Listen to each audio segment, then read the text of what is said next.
You got 100,000 views on Facebook. So why didn't Facebook pay you for 100,000 views?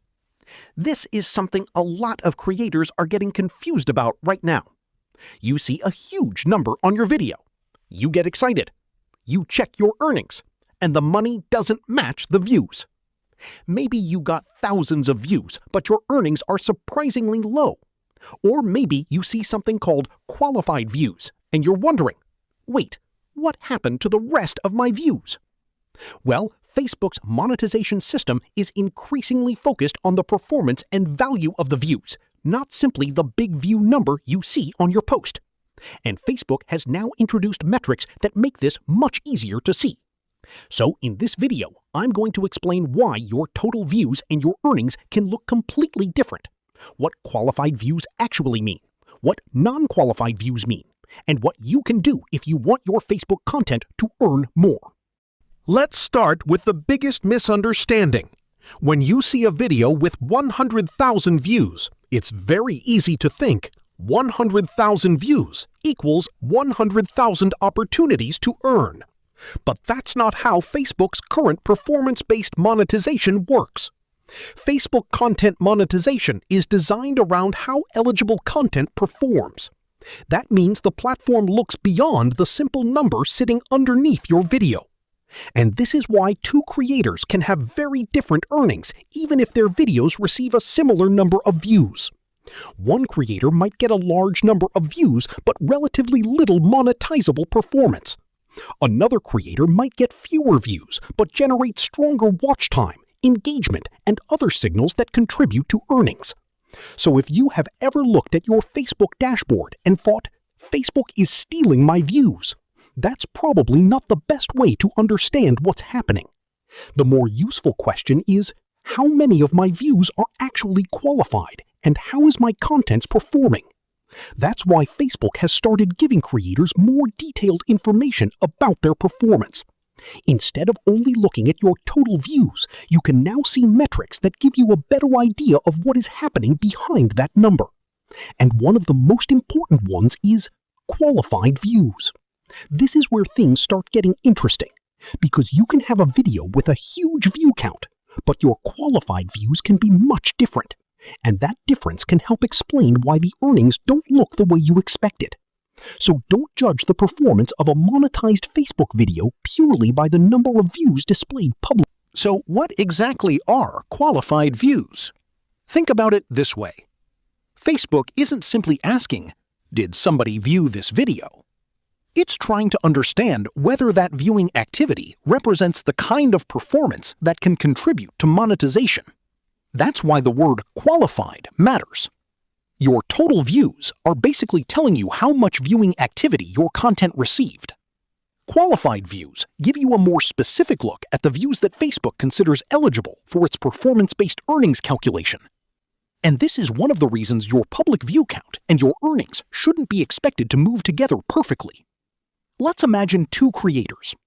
Creator A gets 100,000 views. Creator B gets 50,000 views. You might immediately assume Creator A should earn twice as much. But that's not necessarily what happens.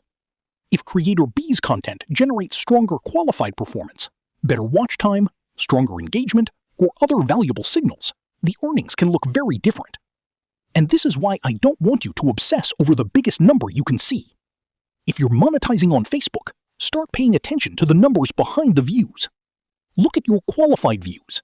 Look at your earnings rate. Look at your watch time. Look at engagement. And compare those numbers across your different videos. That's how you start figuring out what Facebook actually rewards on your account. There's another metric that can be confusing too: non-qualified views. And seeing this doesn't automatically mean that Facebook is saying your entire video is bad. It simply means that not every view contributes to the qualified performance used for earnings in the same way. So if you see 100,000 total views, but a small number of qualified views, don't immediately panic. Instead, ask, what is different about the people who watched this video compared with the people who watched my better performing videos? Now, let's get to the part that really matters. Why can one creator make more money with fewer views? There isn't one universal amount that Facebook pays for every view. That's because Facebook's current system is performance-based. Your content's performance matters. Your audience matters. The way people consume the content matters. And the type and quality of the content matters. So, if you're trying to increase your earnings, don't think, I need more views. Think, I need better performing views. That's a very different strategy. Imagine you make 2 videos. Video 1 gets 200,000 views. Video 2 gets 60,000 views. If you only look at the public view count, you'd probably assume video 1 was automatically the better moneymaker. But what if people barely watched video 1? What if people watched for a few seconds and moved on? What if video 2 had people watching much longer and engaging much more? Suddenly, the second video becomes much more interesting. And this is why creators need to stop treating Facebook like a simple views times fixed rate equals money machine. It isn't that simple. Facebook's own creator tools are increasingly giving creators information about qualified views, earnings rate, watch time, and engagement. And that's actually good news, because now you have more information to figure out what's working. If one of your videos gets 10,000 views and earns significantly better than another video with 10,000 views, don't just celebrate the first number and move on. Compare them. What was different? Was the audience different? Was the retention better? Did people interact more? Was the content more original? Did people watch for longer? Did the video attract the right audience? That's where the real strategy is. And there's one more thing you absolutely cannot ignore. So what should you actually do if you're getting views but your Facebook earnings are disappointing? Here's what I would do. First, stop judging your videos only by total views. Go into your professional dashboard and look at the deeper metrics available to you. Find your qualified views. Look at your earnings rate. Look at watch time. Look at engagement. Then compare your best performing content with your worst performing content. Second, make people stay. If you're creating video content, don't waste the first few seconds. Don't start with a long introduction. Don't spend 20 seconds saying, "Hello guys, welcome back to my page." Get to the reason people clicked. Give them the information quickly. Create curiosity.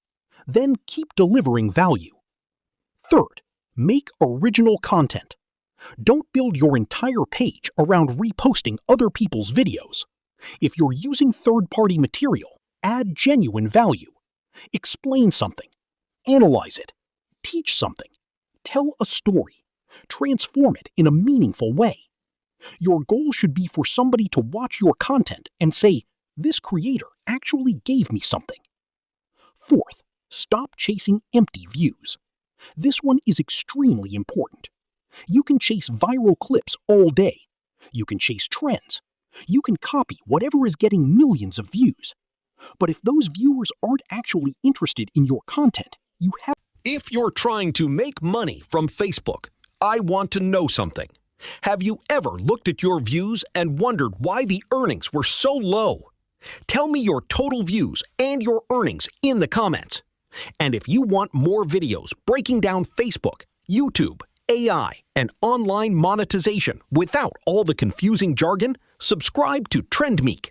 We're going to keep testing what actually works. See you in the next video.